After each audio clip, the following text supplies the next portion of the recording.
lakle Inspector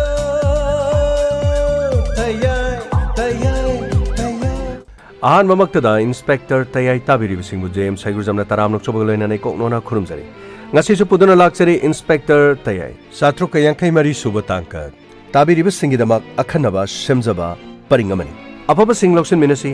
phattabagi matok tamlabadi kawbiginu adom soidana awafamda tagani sadokchariba thoromasi maroin inkhalakliba singda puning loksing oinanabagidama khudol tamjabani amadi thaudogasi asengwa thaudog mafam adudadi CCTV haibadi school gi gate ki CCTV aduga boboina tamagi matungina mafam adudadi CCTV kithen macha amadi lei sir adubu mafam adudadi CCTV leibra leitabra haibadudi khangtre ibungo yaragadi isunupi bu phangna bamukta thibiyo ai mahaki mapugo ai nanga sise lupa tara khangpibani ai gi lupa tara aduna isunupi ge lupa ga makhoi ani da lupa manga yenau haidana ina pikibani nahan makhai de ina paisa ji khaido pibani adubu paisa do ina khaidok laga pihodre paisa khaidok laga pihodabduna maram oiraga makhoi ani school halakpa matamda pot chai leibada amana ice cream chage amana paisa do hayeng yenarasi haiba mabungna mangda para chatpada machan nupi na tungda lakpado madi langle boy khandana yum yorokpada machan nupi do Machanupidu yum yoroktabani ne bungo koina karino torka sunupigi khongo namukta lebiyo sunupido kari sukhangja banat sahi taruk phaubu sudribani ne bungo pabung gi wafamsi aikhoisu loksinjare tabada thamoisi thuklawi aikhoisu jukak to wafam ama khana jarame mantri pukhi da sumnatagi sahi 15 khakta ngari ba nupi masa ama moithem tawduna manipur gi mafam asda lakpa gas semba cylinder semba bihar digi miyo makhangna sahi 15 suraba school kariba nupi masa amabu purga chatkibagi wari adubu nupi masa adudi sahi 15 haibani chawre amarom da maha mobile phone pairam maha ki mobile phone dudagi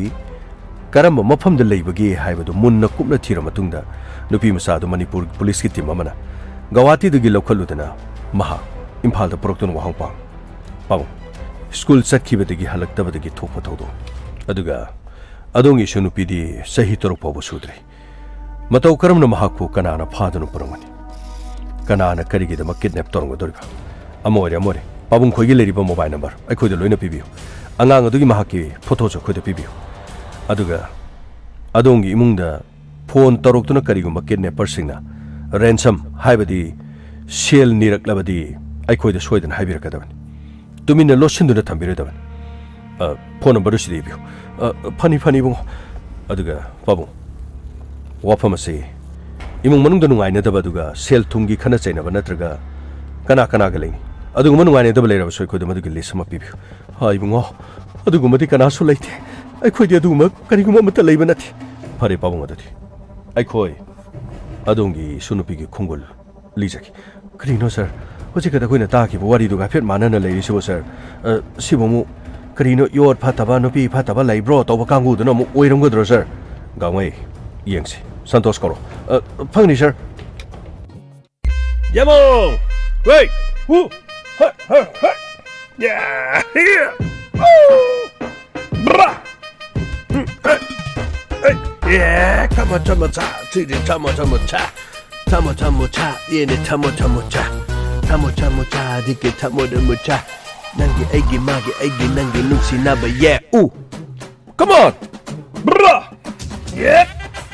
yamo akoi yamo akoi yamo ni yamo hey akoi yamo si yangang si sai tawai ba taseng na hairabdi ma leitam phomnam dei karai drum sakim phari sum nukti sumna toy ne toksiladi sum haine da bam yoksile ai fauna sum haine din sidi ata mi kam doram as yamo adun haibinu se yamukse amtu yimbu hojik haino sangmu sa phang bro nadi hojik bu haino sangmu sa phang bra ba kadai de haino sangmu no as yamo amukti yongse akoi gi maning da ne haino amukha howe ba masi haino jam wan khar jani masu se ngak sang he ngang da yongse amtu yongse si hojik param to mi le yong kari nu ni hojik bu miet pede kan laure din tawri si mundri su kari tawri nun yamo mase pura aroi bi heno magi mazat si dire adum sangaga leibjani da mana ne mun ga dori si mayam pura mun balor kan pura mayam si mun balor kan tap no mul khadan yamo am te muse tumro si le se to si uksi yamo se nanau chik che yam to si ose to si oba ai ya kom do mali da yamo mit na sing nam to sok ko ga se ai chak se 뭐? 이제 하고요. 야가 맞다 거 비비잖아. 뒤에 뭉치리 야꿈다 비해놓은. 수도로 하고래. 에로 뭐라 로얼 간지. 아제. 아제 내가 이마 발롱이 그나 좀 좀 슈부야 해놓은 성능 용내자. 세이타위 베난 쿠사두게 에로디. 야꿈바가 있이에. 파동말리. 마치암도 부사리 연지를 간 거. 야 뭉치암. 아무튼 지우고 들어가.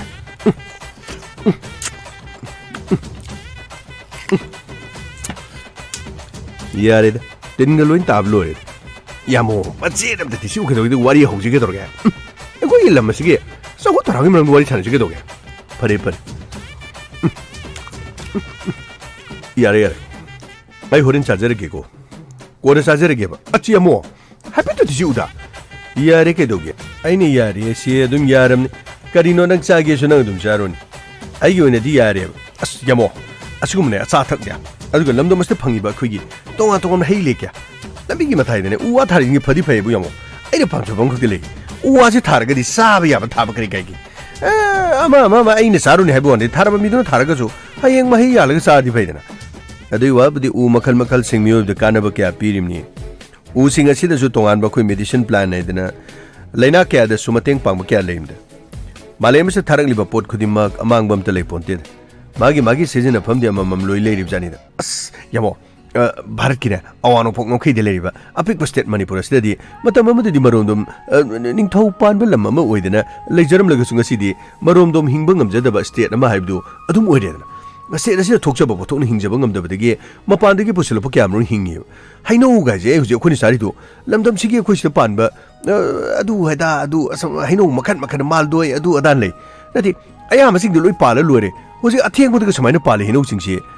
फजना थादना सिगुमसे अतोपा हिकोले कोना मही मरोंग थारिबा दुगा हाइरा थारिबिसिंग सिगुम पाम्बिसिदि थाबा फैनि आइदि मतमसु थेंगना जुम fungi अहामदा Marol अमा थोखरानि खर लेरगा मु थेंगना फंगबसु दुम थंबसु दुम फैयेबा ngasi ननाउगा यामुगना सारि बहिनो संगमुजे हाउजु हाउइ सिनजु सिनदे mon लाउना सिबु सिबु मखन गाजि ताब ताइ थाइ यारि बोनेबा अदुइ वाबदि इंडिया गा फाउनबा मरुइबा लंबी एबदि नेशनल हाईवे 30 के 7 अदुगा मसिगी लाइफलाइन ओरिबा लंबी अनि से स्टेट असिदा ब्लॉकेट तौदुना इंडिया के अतै स्टेट सिंग हेक फाउनदा मतमदा पोत चैसी तांगबदे स्वर्ग यौइ हैनरिमनि अवाबा कया मायुकनरिमनि लमदम सिदा मसाना मसागी पोथोक पोथोकतुना सेंदान लंबीदा सथगदबदु मदुगुम तौबिनबसि लेरेक्तदर मदु वालकपदे भारत सरकारना सखो थौरांगी दम थादरप सेनफम सिंगदु अंगम मुन्नबगी फिबमदा लेरकपदे सखो थौरांगी थबकति निंथिने सुनद्रे हारिबा थबक अदु द दु चंगनि अदा चंगनि पानारम बाइदु सेल हेने चंगहन्दुना मदु तोंगा तोंगा मफम सिदा क्वालिटी सु मेंटेन लेरक्तरिमने याम सेंगना हाइरदि महेउरोल दे लेरमबगुम मरोमदोम लेपचबा ngambagi थाकते यौरक्लबा हाइबिसि ngasiगी मिरोल असिना तौगदबा दुगा तौदबा यादबा थबम ओइरिमने मसिमा होनौद्रगदि तुंगदा लाकपा मिरोल सिंग वहौगद्रा इसे मसे खंगै सिंग ngangnariबोन लेबाक मियामगी सेवा तौरिब सिंग मरनाइगी लनथुम सेदुम लेपसिनबा दुगा मसे चेनबा यारोइदो वफम हमनि लोइनमक तौइ हाइद्रसो यामदि लोइन तौरिने मसिमनसु तुंगी मिरोना वहौरगदबा अमदि अदुम ओइरमने सिदि सुंजोइ सोइद्रबोन भारत ने ब्रिटिश की मखुतगी निंखा तंबा फंगलबा मतुंगदा भारत के अहानबा प्राइम मिनिस्टर ओइकिबा पंडित जवाहरलाल नेहरू मणिपुर बु भारत की मनीनी हाइरम लिबदु ngasi करम फिबम दे लेगे सि नैनतबदि यारक्त्रेन लमदम असिदा खनिगे पोथो क्यामरुम फंगली अदुगा फैक्ट्री नत्रगा इंडस्ट्री लिंखतपा याबा करी लेबगे अदुगा मसि थिगतुना नियम चुमना सिजनदुना इनकम लाकनना बहोनबगी तंगाइ फदबदि लेरि अदुबु मतमतमगी हाइगद्रा करीनो तोंगा तोंगान बे एनजीओ सिंगना सु वाफम असे सरकार दा निंगसिंगबदि चुमबजान मरमदि खंगदबना निंगसिंगबदि यारोय खरे हेना खंगबसिंगना निंगसिंगलगा लेबाक सिगि ओइबै खोइगी तोंगाना रिसोर्स लेनबि होनबा तंगाइ फदबा लेरिबा चुमना खकी भारत सरकारना थादोरकपा सेनफम खरा उबगी हैनबिदु थादोकपा चुमने ꯃꯁꯤꯗꯤ ꯄꯤꯕꯥꯐꯝꯗꯤ ꯅꯠꯇꯦ ꯃꯤꯅꯤꯁꯇꯔ ꯑꯃ ꯂꯥꯛꯀꯅꯤ ꯃꯃꯥꯡ ꯆꯍꯤꯗ ꯀꯥꯕꯗ ꯍꯟꯗꯛ ꯀꯥꯗꯕ ꯌꯥꯎꯔꯤꯕꯅꯤ ꯁꯨꯃꯥꯏꯅ ꯇꯧꯗꯅ ꯄꯣꯠꯊꯣꯛ ꯆꯥꯊꯣꯛ ꯀꯌꯥ ꯃꯔꯥꯡ ꯀꯥꯏꯅ ꯄꯨꯊꯣꯛꯇꯨꯅ ꯃꯔꯣꯝꯗꯣꯝ ꯍꯤꯡꯖꯕ ꯉꯝꯕ ꯂꯩꯕꯥꯛ ꯑꯃ ꯑꯃꯨꯛ ꯍꯟꯅ ꯃꯗꯨ ꯑꯣꯏꯍꯜꯂꯛꯄꯗ ꯅꯠꯇꯅ ꯃꯍꯧꯁꯥꯒꯤ ꯂꯩꯔꯛꯂꯕ ꯂꯥꯏꯅꯤꯡ ꯂꯥꯏꯁꯣꯟ ꯙꯔꯃ ꯅꯤꯇꯤ ꯃꯥꯡꯗꯅꯅꯕ ꯍꯣꯠꯅꯕꯒꯤ ꯇꯉꯥꯏꯐꯗꯕꯁꯨ ꯂꯩꯔꯤꯕ ꯂꯩꯕꯥꯛ ꯑꯁꯤꯗ ꯇꯣꯉꯥꯟ ꯇꯣꯉꯥꯟꯕ ꯖꯥꯇꯤ ꯀꯌꯥ ꯂꯩꯖꯔꯕꯁꯨ ꯃꯄꯨꯡ ꯑꯣꯏꯅ ꯃꯩꯇꯩꯁꯤꯡꯒꯤ ꯑꯣꯏꯕ ꯂꯥꯏꯐꯝ ꯀꯌꯥꯃꯔꯨꯝꯁꯨ ꯂꯩꯔꯤ ꯂꯥꯏꯐꯝꯁꯤꯡ ꯑꯁꯤꯅ ꯖꯥꯇꯤ ꯑꯁꯤꯒꯤ ꯃꯁꯛ ꯇꯥꯛꯄꯗ ꯑꯆꯧꯕ ꯊꯧꯗꯥꯡ ꯂꯧꯔꯤꯕꯅꯤ ꯇꯨꯔꯤꯁꯁꯤꯡꯅ ꯂꯩꯕꯥꯛ ꯑꯁꯤꯗ ꯂꯥꯛꯄ ꯃꯇꯝꯗ ꯂꯩꯕꯥꯛ ꯑꯁꯤꯒꯤ ꯃꯤꯑꯣꯏꯁꯤꯡ ꯑꯃꯗꯤ ꯃꯍꯧꯁꯥꯒꯤ ꯐꯤꯕꯝꯗ ꯅꯤꯡꯊꯤꯅ ꯈꯪꯈꯤꯅꯕꯒꯤꯗꯃꯛ ꯂꯥꯏꯐꯝꯁꯤꯡ ꯑꯃꯗꯤ ꯇꯨꯔꯤꯁ ꯁꯦꯟꯇꯔꯁꯤꯡ ꯁꯦꯝꯒꯠꯄꯗ ꯃꯗꯨ ꯌꯥꯝ ꯇꯉꯥꯏꯐꯗꯕ ꯂꯩꯔꯤꯕ ꯍꯥꯟꯅ ꯂꯩꯖꯔꯕ ꯇꯨꯔꯤꯁ ꯁꯦꯟꯇꯔꯁꯤꯡ ꯑꯁꯤ ꯂꯥꯏꯐꯝ ꯁꯦꯝꯒꯠꯄꯒ ꯂꯣꯏꯅꯅ ꯑꯅꯧꯕ ꯇꯨꯔꯤꯁ ꯁꯦꯟꯇꯔꯁꯤꯡ ꯃꯐꯝ ꯀꯌꯥ ꯊꯤꯖꯤꯟ ꯍꯨꯝꯖꯤꯟꯕꯒꯤ ꯇꯉꯥꯏꯐꯗꯕꯁꯨ ꯂꯩꯔꯤꯕ ꯑꯃꯔꯣꯝꯗ ꯂꯩꯃꯔꯥꯝꯗꯒꯤ ꯆꯪꯁꯤꯟꯈ꯭ꯔꯒ ꯂꯩꯔꯤꯕ ꯁꯥꯗꯨ ꯆꯤꯔꯨ ꯋꯥꯇꯔꯐꯣꯜꯅ ꯈꯨꯗꯝ ꯑꯣꯏꯔꯤꯗꯅ ꯍꯧꯖꯤꯛ ꯁꯤ ꯅꯠꯇꯕ ꯑꯇꯣꯞꯄ ꯋꯥꯇꯔꯐꯣꯜ ꯃꯐꯝ ꯀꯌꯥꯃꯔꯣꯝꯗ ꯃꯅꯤꯄꯨꯔ ꯃꯐꯝꯗ ꯂꯩꯔꯝꯃꯦꯅ ꯄꯨꯊꯣꯛꯅꯔꯤꯁꯤ ꯌꯦꯡꯉꯨ ꯂꯩꯔꯤꯕ ꯃꯍꯧꯁꯥꯒꯤ ꯐꯖꯕꯁꯤꯡ ꯑꯁꯤ ꯁꯦꯝꯒꯠꯇꯨꯅ ꯃꯅꯤꯄꯨꯔꯕꯨ ꯄ꯭ꯔꯤꯊꯤꯕꯤꯒꯤ ꯃꯅꯨꯡꯗ ꯃꯁꯛ ꯇꯥꯛꯄꯗ ꯃꯗꯨ ꯈꯛꯇ ꯅꯠꯇꯅ ꯏꯟꯀꯝ ꯂꯥꯛꯍꯟꯗꯨꯅ ꯃꯁꯥ ꯃꯔꯣꯝꯗꯣꯝ ꯍꯤꯡꯖꯕꯗ ꯑꯆꯧꯕ ꯃꯇꯦꯡ ꯑꯃ ꯑꯣꯏꯍꯟꯕꯒꯤ ꯇꯉꯥꯏꯐꯗꯕꯗꯨ ꯂꯩꯇꯕꯗꯤ ꯅꯠꯇꯦꯗꯅ ꯑꯁ ꯌꯥꯝꯕꯨꯡ ꯃꯗꯨꯒꯤ ꯃꯇꯥꯡꯗ ꯍꯥꯏꯔꯨꯔꯒꯗꯤ ꯁꯍꯤ ꯇꯧꯏꯕ ꯃꯦꯟ ꯃꯥꯟ ꯇꯥꯕꯖꯥꯠ ꯅꯠꯇꯦꯗ ꯀꯔꯤꯅꯣ ꯍꯧꯖꯤꯛꯀꯥꯟꯁꯤꯅꯕ ꯌꯨꯇ꯭ꯌꯨꯕꯇ ꯑꯁ ꯀꯔꯤꯅꯣ ꯚꯤꯗꯤꯑꯣ ꯈꯔ ꯑꯗꯨꯝ ꯊꯣꯛꯂꯛꯇꯅ ꯈꯣꯠꯇꯅ ꯇꯧꯔꯤ ꯃꯗꯨꯗꯪꯗꯤ ꯀꯔꯤꯅꯣ ꯃꯤ ꯃꯄꯥꯟ ꯂꯝꯗꯒꯤ ꯂꯥꯛꯏ ꯃꯤꯁꯤꯡꯗꯨꯗ ꯃꯤꯒꯤꯗꯤ ꯒꯥꯏꯗꯅꯤ ꯑꯗꯨꯅꯤ ꯑꯗꯥꯅꯤ ꯇꯧꯔꯤ ꯏꯪꯂꯤꯁꯀꯥꯗꯨ ꯐꯖꯅ ꯂꯣꯟꯗꯅ ꯍꯤꯟꯗꯤꯒꯥꯗꯨ ꯐꯖꯅ ꯉꯥꯡꯉꯤ ꯐꯖꯅ ꯒꯥꯏꯗ ꯇꯧꯔꯤꯕ ꯃꯤꯗꯨꯅ ꯃꯥ ꯍꯥꯏꯔꯤꯕꯅꯤ ꯃꯉꯣꯟꯗ ꯃꯣꯏꯒꯤ ꯑꯥꯗꯒꯤ ꯂꯥꯛꯏꯕ ꯃꯤꯌꯥꯝ ꯃꯆꯥ ꯑꯃꯅ ꯍꯪꯉꯤ ꯃꯁꯤꯒꯤ ꯂꯣꯛꯇꯥꯛ ꯄꯥꯠꯁꯤ ꯃꯇꯧ ꯀꯔꯝꯅ ꯂꯣꯛꯇꯥꯛ ꯊꯣꯟꯈꯤꯕꯅꯣ ꯑꯍꯥꯟꯕ ꯅꯤꯡꯊꯧꯁꯤ ꯀꯅꯥꯅꯣꯅ ꯍꯪꯉꯤ ꯑꯗꯩꯗ ꯒꯥꯏꯗꯅꯦꯅ ꯂꯩꯌꯦ ꯑꯗꯨ ꯑꯗꯥ ꯑꯩ ꯑꯦꯝ ꯐ꯭ꯔꯣꯝ ꯑꯗꯨ ꯑꯩꯅ ꯒꯥꯏꯗ ꯁꯣꯏꯗꯅ ꯑꯣꯏꯒꯅꯤ ꯑꯗꯨ ꯇꯧꯅꯦꯅ ꯃꯥꯔ ꯏꯪꯂꯤꯁ ꯉꯥꯡꯉꯤ ꯉꯥꯏꯍꯥꯛ ꯂꯩꯔꯒꯗꯤ ꯃꯉꯣꯟꯗ ꯍꯪꯉꯤ ꯃꯣꯏꯔꯥꯡꯒꯤ ꯅꯤꯡꯊꯧ ꯑꯍꯥꯟꯕꯁꯤ ꯀꯅꯥꯅꯣꯅ ꯍꯪꯉꯤ ꯃꯇꯝꯗꯨꯗ ꯃꯥꯅꯗꯤ ꯈꯪꯗ꯭ꯔꯕꯅꯤ ꯒꯥꯏꯗꯅꯦꯅ ꯑꯗꯨꯒ ꯃꯥꯅ ꯑꯣꯏꯅꯦ ꯑꯩꯈꯣꯏ ꯃꯣꯏꯔꯥꯡ ꯅꯤꯡꯊꯧꯁꯤꯕꯨ ꯑꯍꯥꯟꯕꯁꯤꯕꯨ ꯀꯅꯥ ꯑꯣꯏꯔꯝꯒꯦ ꯅꯠꯇꯦ ꯁꯤꯕꯨ ꯀꯔꯤꯅꯣ ꯃꯗꯤ ꯃꯔꯣꯟ ꯃꯔꯤ ꯐꯖꯅ ꯇꯧꯕ ꯈꯪꯕꯁꯤꯡꯗꯨꯅ ꯒꯥꯏꯗ ꯑꯣꯏꯔꯗꯤ ꯐꯩ ꯁꯩꯇ ꯃꯈꯣꯏꯅ ꯉꯥꯡꯉꯛꯄ ꯏꯪꯂꯤꯁꯁꯤꯗꯤ ꯁꯩꯇ ꯁꯦꯟꯆꯨꯔꯤ ꯌꯩꯕꯁꯤꯗꯕ ꯏꯪꯂꯤꯁꯀꯤ ꯋꯥꯍꯩ ꯑꯃꯃꯝꯗ ꯁꯦꯟꯆꯨꯔꯤ ꯑꯃꯃꯝ ꯌꯩꯕ ꯑꯗꯨꯅꯗꯤ ꯋꯥꯍꯩ 30ꯔꯛ ꯉꯥꯡꯕꯗꯗꯤ ꯁꯦꯟꯆꯨꯔꯤ 30니ꯗꯣ ꯋꯥꯍꯩ 90 ꯌꯥꯡꯈꯩ ꯉꯥꯡꯕꯗꯗꯤ ꯄꯨꯔꯥ ꯁꯦꯟꯆꯨꯔꯤꯒꯤ ꯁꯦꯟꯆꯨꯔꯤ ꯉꯥꯛꯇꯅꯦꯕ I call he my do I know on the boat and the hills upper on the layer and the gari motor bike 50,000 no 50 rupees or 5,000 okay you know from Manipur we are so I will askari no moy ngangi mayam je haitraga di to aibam tawdi kari kaige natraga khangdraga sunga ngangorono makhada subtitle adum thajane ba saita pura aroi binita tawri aduna nini Manipur gi mafam sing fajaba kya leriba tourist sing asi puning sing chinba yaba mafam sing da semgalakanda mafam adu da lerimi sunu guide pu oresu ma bu oresu fajana ningthi jana hanglaga lamdam adu kolibe shor aduga matam adu da palama ningthau aduga tongan ba thengnakiba lan kya marungi matang amadi thawai katkiba athobu kya adu ningsing nana baduga miyam da wari sing khangan bagi mathau ta dabdu leirimne as yamu pura aroi bini sidai da ba mehman tabja nate guide ni ga no sai da tawduri se haiba khangba budi yaurongani ko aina thengna jarak padadi मेरा तो जानता तो बोलेगा मेरा नाम तो बोलता है मेरा तो I was and I never in the time of askarino khangdi de yamu pura aroi binida nangi de taraga kari no manaba kharisu ningsinga pusu leiri asyamu pura aroi binida at the day krino sir akona thoriju mapadi yodri jala sir gamai mi khara se ladies asim malak ta kam furniture lo pumchalo mayam se dale birising kanom tang jegi sige photo jo bibra si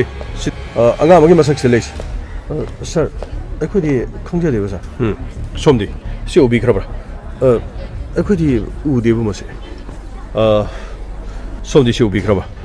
कदाइदेखिनो इबुङ अखोइ आगांगी मसक्तुदि करमनो कनानो आइजु खंदे सिदा उरिसिगा निंसंबदि थोक्त्रेबु करी तौबा यारगे इबुङ सिबो S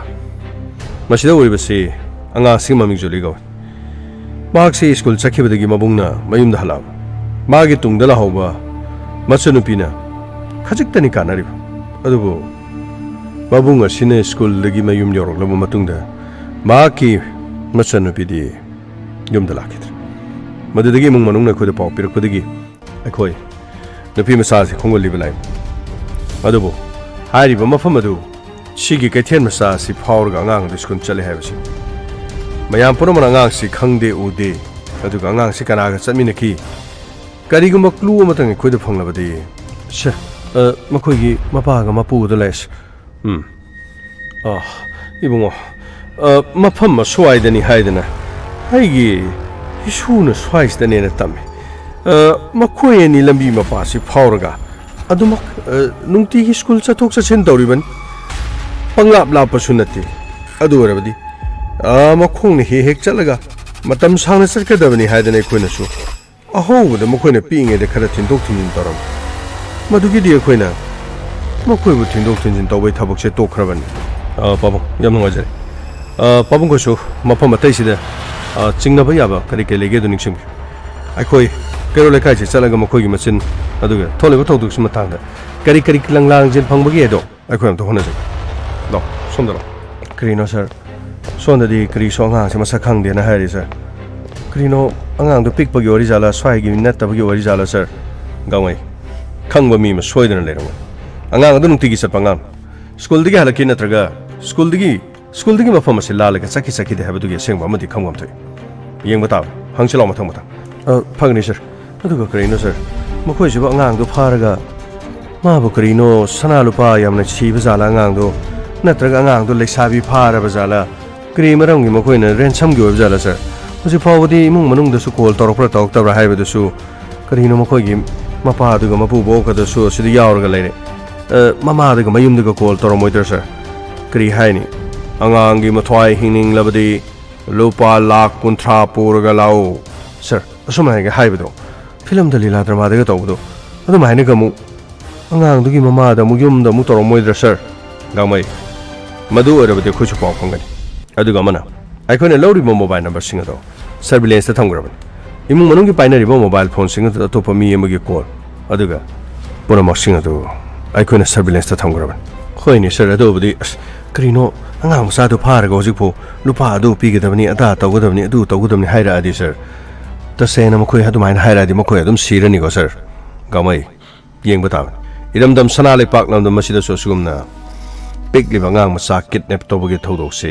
ꯃꯃꯥꯡꯗꯁꯨ ꯊꯣꯛꯈꯤꯕ ꯂꯩ ꯑꯗꯨꯒ ꯇꯨꯡꯗꯁꯨ ꯊꯣꯛꯂꯣꯏ ꯍꯥꯏꯅꯤꯡꯉꯥꯏ ꯂꯩꯇꯦ ꯌꯥꯝꯅ ꯆꯦꯛꯁꯤꯟꯅꯤꯡꯉꯥꯏ ꯑꯣꯏ ꯃꯃꯥ ꯃꯄꯥ ꯍꯥꯏꯕꯁꯤꯡꯅ ꯃꯆꯥꯁꯤꯡꯕꯨ ꯑꯗꯨꯛꯀꯤ ꯃꯇꯤꯛ ꯂꯨꯅ ꯆꯦꯛꯁꯤꯟꯅ ꯊꯝꯒꯗꯕꯅꯤ ꯍꯥꯏꯕꯁꯦ ꯃꯁꯤꯁꯨ ꯑꯆꯨꯝꯕꯅꯤ ꯃꯗꯨꯗꯤ ꯅꯠꯇꯗꯅ ꯑꯉꯥꯡ ꯑꯗꯨꯕꯨ ꯃꯍꯩ ꯇꯝꯃꯤ ꯅꯠꯇ꯭ꯔꯒ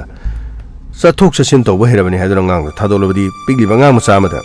ꯀꯔꯤ ꯈꯨꯗꯣꯡꯊꯤꯕ ꯊꯣꯛꯄ ꯌꯥꯏ ꯍꯥꯏꯕꯁꯤ ꯃꯃꯥꯒꯤ ꯃꯊꯥꯗꯒꯤ ꯂꯩꯀꯥꯏꯒꯤ ꯑꯉꯥꯡꯅ ꯐꯥꯎꯕꯗ ꯄꯤꯛꯂꯤꯕ ꯑꯉꯥꯡꯗꯨ ꯃꯨꯜꯂꯒ ꯏꯖꯠ ꯃꯥꯡꯍꯜꯂꯝꯃꯤ ꯍꯥꯏꯕꯒꯤ ꯊꯧꯗꯣꯛ ꯋꯥꯊꯣꯛ ꯄꯤꯛ ꯊꯟꯅ ꯂꯩꯔꯤ ꯍꯟꯗꯛꯀꯤ ꯊꯥ ꯑꯁꯤꯗꯁꯨ ꯃꯤꯌꯥꯝꯅ ꯇꯥꯕꯤꯔꯦ ꯃꯄꯥꯅ ꯁꯝꯕꯜ ꯑꯣꯏꯗꯨꯅ ꯃꯆꯥꯕꯨ ꯉꯥꯛ ꯁꯦꯟꯗꯨꯅ ꯊꯝꯒꯗꯕꯗꯨ ꯃꯆꯥꯅꯨꯄꯤꯒꯤ ꯏꯖꯠ ꯑꯄꯣꯛꯄ ꯃꯄꯥꯅ ꯐꯥꯎꯕ ꯃꯥꯡꯍꯜꯂꯦꯗꯅ ꯁꯥꯔ ꯈꯜꯂꯨꯔꯗꯤ ꯀꯤꯕ ꯑꯃ ꯌꯥꯎꯋꯦꯗ ꯁꯥꯔ ꯄꯤꯛꯂꯤꯕ ꯑꯉꯥꯡꯁꯤꯕꯨ ꯀꯅꯥꯅ ꯐꯥꯕꯗꯤ ꯑꯣꯏꯔꯝꯒꯗꯧꯔꯤꯕꯖꯥꯠꯅꯣ ꯁꯥꯔ ꯍꯥꯏꯐꯝ ꯈꯪꯗꯦꯗ ꯁꯥꯔ ꯂꯥꯛꯑꯣ ꯁꯤꯗ ꯆꯪꯁꯤ ꯂꯥꯛꯑꯣ ꯀꯩꯅꯣꯝꯇ ꯍꯪꯖꯒꯦ ꯁꯥꯔ ꯀꯔꯤ ꯑꯩꯈꯣꯏ ꯃꯐꯝ ꯑꯁꯤꯗ ꯄꯤꯛꯂꯤꯕ ꯑꯉꯥꯡ ꯅꯨꯄꯤ ꯃꯆꯥ ꯑꯃ ꯅꯨꯡꯇꯤꯒꯤ ꯃꯐꯝ ꯑꯁꯤ ꯂꯥꯜꯂꯒ ꯁ꯭ꯀꯨꯜ ꯆꯠꯄꯅꯤ ꯑꯗꯨꯕꯨ ꯃꯍꯥꯛ ꯁ꯭ꯀꯨꯜ ꯆꯠꯈꯤꯕꯗꯒꯤ ꯌꯨꯝꯗ ꯍꯜꯂꯛꯇ꯭ꯔꯦ ꯐꯣꯇꯣ ꯑꯁꯤ ꯃꯨꯟꯅ ꯑꯃꯨꯛ ꯌꯦꯡꯕꯤꯌꯨ ꯃꯐꯝ ꯑꯁꯤꯗ ꯂꯩꯕ ꯃꯤꯌꯥꯝ ꯄꯨꯝꯅꯃꯛꯅ ꯑꯃꯠꯇ ꯈꯪꯗꯦ ꯁꯣꯝꯅꯗꯤ ꯎꯕꯤꯍꯧꯕ꯭ꯔꯥ ꯑꯃꯨꯛꯇ ꯌꯦꯡꯕꯤꯌꯨ ꯑꯉꯥꯡꯁꯤ ꯑꯣ ꯁꯤꯗꯤ ꯏꯕꯨꯡꯉꯣ ꯆꯧꯕꯒꯤ ꯃꯆꯥꯅꯤ ꯃꯥꯗꯤ ꯃꯕꯨꯡꯒ ꯁ꯭ꯀꯨꯜ ꯍꯦꯛ ꯆꯠꯇꯥꯏꯅꯦ ꯃꯥꯕꯨ ꯍꯜꯂꯛꯇꯦ ꯍꯥꯏꯁꯤꯕꯨ ꯃꯗꯨꯒꯤꯗꯃꯛꯇꯅꯦ ꯑꯩꯅ ꯍꯪꯖꯔꯤꯕ ꯋꯥꯐꯝꯁꯤ ꯑꯗꯣꯝꯅ ꯈꯪꯕꯤꯕ ꯂꯩꯈꯤꯕ꯭ꯔꯥ ꯃꯐꯝ ꯑꯁꯤ ꯁ꯭ꯀꯨꯜ ꯍꯜꯂꯛꯄꯗ ꯂꯥꯜꯂꯛꯈꯤꯕ꯭ꯔꯥ ꯅꯠꯇ꯭ꯔꯒ ꯎꯈꯤꯗꯕ꯭ꯔꯥ ꯁꯥꯔ ꯋꯥꯔꯧꯕꯤꯕꯗꯤ ꯌꯥꯗ꯭ꯔꯦ ꯑꯩꯈꯣꯏꯗꯤ ꯗꯨꯀꯥꯟ ꯐꯝꯗꯨꯅ ꯂꯩꯖꯕꯅꯤꯅ ꯆꯞ ꯆꯥꯕ ꯃꯗꯨꯃꯗꯤ ꯈꯪꯗ꯭ꯔꯦ ꯑꯗꯨꯕꯨ ꯃꯁꯤ ꯏꯕꯨꯡꯉꯣ ꯆꯧꯕꯒꯤ ꯃꯆꯥꯅꯨꯄꯤꯅꯤ ꯍꯥꯏꯕꯗꯤ ꯃꯗꯨꯃꯗꯤ ꯈꯪꯉꯤ ꯑꯗꯨꯕꯨ ꯆꯠꯄ ꯈꯣꯠꯄꯗꯤ ꯎꯍꯧꯗ꯭ꯔꯦ ꯊꯪꯅꯕ ꯁꯣꯝꯒꯤ ꯗꯨꯀꯥꯟ ꯄꯔꯦꯡꯁꯤꯗ ꯁꯥꯔ ꯃꯈꯣꯏ ꯈꯪꯖꯥꯠꯂꯥ ꯌꯥꯔꯦ ꯑꯗꯨꯒꯤꯗꯤ ꯑꯩꯈꯣꯏ ꯑꯗꯨꯝ ꯍꯪꯖꯒꯦ ꯌꯥꯅꯤ ꯊꯥꯒꯠꯆꯔꯤ ꯂꯥꯛꯑꯣ ꯒꯥꯡꯃꯩ ꯆꯠꯁꯤ ꯂꯥꯛꯑꯣ ꯑꯁ ꯁꯥꯔ ꯀꯔꯤꯅꯣ ꯀꯅꯥ ꯑꯃꯠꯇ ꯈꯪꯗꯧ ꯃꯥꯟꯗ꯭ꯔꯦ ꯒꯥꯡꯃꯩ ꯃꯐꯝ ꯑꯁꯤꯗ ꯂꯩꯔꯤꯕ CCTV ꯂꯩꯔꯤꯁꯤꯡꯁꯦ ꯌꯥꯕ꯭ꯔꯥ ꯌꯥꯗꯕ꯭ꯔꯥ ꯑꯗꯨꯒ ꯀꯔꯝꯕ ꯃꯊꯧ ꯇꯧꯔꯤ ꯑꯗꯨ ꯏꯃꯨꯡ ꯃꯅꯨꯡꯗ ꯍꯪꯕꯒꯤ ꯇꯉꯥꯏꯐꯗꯕ ꯂꯩ ꯁꯟꯇꯣꯁ ꯁꯥꯔ ꯃꯐꯝꯁꯤꯗ ꯂꯩꯔꯤꯕ CCTVꯁꯤꯡꯁꯤ ꯁ꯭ꯀꯨꯜ ꯍꯜꯂꯛꯄꯒꯤ ꯇꯥꯏꯃꯤꯡꯁꯤꯗ ꯑꯉꯥꯡꯁꯤ ꯂꯥꯜꯂꯛꯈꯤꯕ꯭ꯔꯥ ꯂꯥꯜꯂꯛꯇꯕ꯭ꯔꯥ ꯍꯥꯏꯕꯗꯨ ꯑꯩꯈꯣꯏ ꯃꯇꯝ ꯆꯪꯅ ꯊꯤ ꯇꯥꯕꯅꯤ ꯐꯅꯤ ꯁꯥꯔ ꯑꯩꯈꯣꯏ CCTV ꯌꯥꯕ꯭ꯔꯥ ꯑꯩ मरोल त हंजर के सर का थुना हूं पाले सर ग्रीनो सर सिदे द sang kak po ora male ne sir asidi mapalang gi mi male sir asu ma angang je masak khang ngadar sir law sang hang silo song gi ming du kan are ri ai gi ming di mahesh ka ubani oh mahesh mapam asida sigi pigli bangang no pimsa si nungti gi sigi are kori tori nakhoi gi dukan pareng si phawr ga dum sal angang masa si nakhoi gi dukan si phawr sar ki bo bro 어레 거리 시기양아 무사 시디 무사 강에 아시디 마디 마기 모붕 어머가 아시 두칸 마파 아시다 둠 잣퍼니 시디 아시기양아 무사 시디 마기 무사 시디 코이나 강버수 오레 앙아 무사 시 크리다오브라 하이비오 서 앙아 무사 시 크리다오브라 서 아이네 노도 와항 항버네 온 칼라가 나노 오이네 ingо도 와항 항에 아모레 마헤스 앙아 시 스쿨 할라키바 matam masida mahak bek ama yalaga naha ke dukan ma pasi phawr ga satkidabra wanga sei pa khong khang khoi de bibiyo ai khoi de ong khala go hang hang bira kan hare babu asi saw yadre ko asi angang musa si magi mobung amaga khaw yalaga sigi lambi sida dum ti gi sarpa ore ko adu bu school halakpa mata masidi ko ai khangho da bu mata moiri adu ai haibung amdre masi halakpra halak tobra haibu di ai haibung amdre oh yamna nungare mes adu baning singbiu begli bangano pimsa se hauji sumayum da hanjalak kana gumba ga anga sige satkiba aduga anga se mabung nataba atopa miyoi amaga satkiba urabadi aikhoi da pau pibiru thangna bagi atopa sida mo ayamo hanki phagani sar phagani kori ore hoji ki motom se yamna phataba motom haidu ore go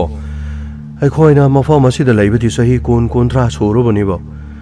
ꯑꯁꯤ ꯄꯤꯛꯂꯤꯕ ꯅꯨꯄꯤ ꯃꯆꯥꯁꯤꯕꯨ ꯀꯅꯥꯅ ꯐꯥꯒꯗꯕ ꯑꯣꯏꯔꯕꯅꯣ ꯁ꯭ꯀ꯭ꯔꯤꯅꯣ ꯁ꯭ꯋꯥꯏꯗ ꯂꯩꯕ ꯃꯌꯥꯝꯁꯤꯁꯨ ꯃꯄꯥꯟꯒꯤ ꯃꯤꯌꯥꯝꯁꯤꯡꯁꯤꯁꯨ ꯆꯍꯤ 10-13 ꯂꯩꯔꯦ ꯍꯥꯏꯕꯁꯤ ꯁꯔ ꯇꯣꯉꯥꯟꯕ ꯃꯅꯤꯄꯨꯔꯗ ꯂꯩꯕ ꯌꯥꯕꯒꯤ ꯃꯤꯇꯣꯞ ꯈꯟꯗꯣꯛꯄꯒꯤ ꯃꯇꯥꯡꯗ ꯂꯦꯞꯈꯤꯕ ꯆꯍꯤꯒꯤ ꯃꯇꯥꯡꯗ 1951 ꯍꯥꯏꯔꯝꯕꯗꯒꯤ 1961 ꯍꯥꯏꯅ ꯍꯥꯏꯕꯒꯤ ꯌꯦꯠꯅꯕꯁꯨ ꯂꯩꯔꯤ ꯑꯃ ꯑꯣꯏꯔꯦ ꯀꯨꯏꯅ ꯂꯩꯔꯛꯂꯕꯁꯤꯡ ꯑꯁꯤꯗꯤ mapam asti lebi yellow mi ke chamana salaban as krino sir yellow mi sum oibede khoi marak ta makhoi chu yellow mi loi oi thokidna ai khoi na marol ma mising yam dabaga angang na sumna tagi amamam ani khak pokna baga khara lere di mut kidna mayan to yan tora ai khoi na phoman oira ni de sir gamai madusu khanaba yaba wapam adunani miyam ponomol hoji ilp gi suda yamna thawai yauna riba adugu hoji makhoi de piri ba ilp gi card karama matam do renew togudagi aduga matam hindo lo mafam se dumak leibida kanani ging silibagi amromda masing langamduna sangsik leleba sing asi phaleam thaidong no bohonar basu gari de mapun chabun pochei pusalapagi mongda ahinga thengbuda pusalalaga sanale pak manipur se phaujal tun leibadagi makhoi gumasi masing si no mono henkalaklim no sidam changsila sida dukan ma le sidam thangjila faigni sir as kaino baya no into jibo sam kai ni na ngasai police na wa hange nati sam kai ni to jibo chasam dolo choluge doge koi ju tang khaim ka sam ji ju sai khara phan to ga si phandri ni ab ta takhalo se ise maru dun takhalo se are bhaiya asi kori ki sare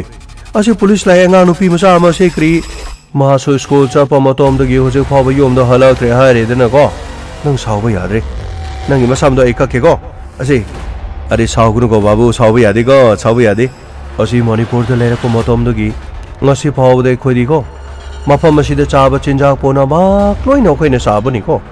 adu nangna sawba yadi asi nupi masa mama mudugi mata na police na hang mudugi ni ko as yare noi moro bunu chabeng noi mayang hong no bi taw as yare sam kai jam to lu chalu se kai no khangdi che ko ne sakadum thabuk si matam ji as ayo ni to ji अरे बाबू साउबु यादी से sam makha ka ke ko sacha ko je kana ro musule sina mu kari hai no as noi kangku ur ma le ne sina भैया जी police आकर के क्या पूछा अरे पिंटू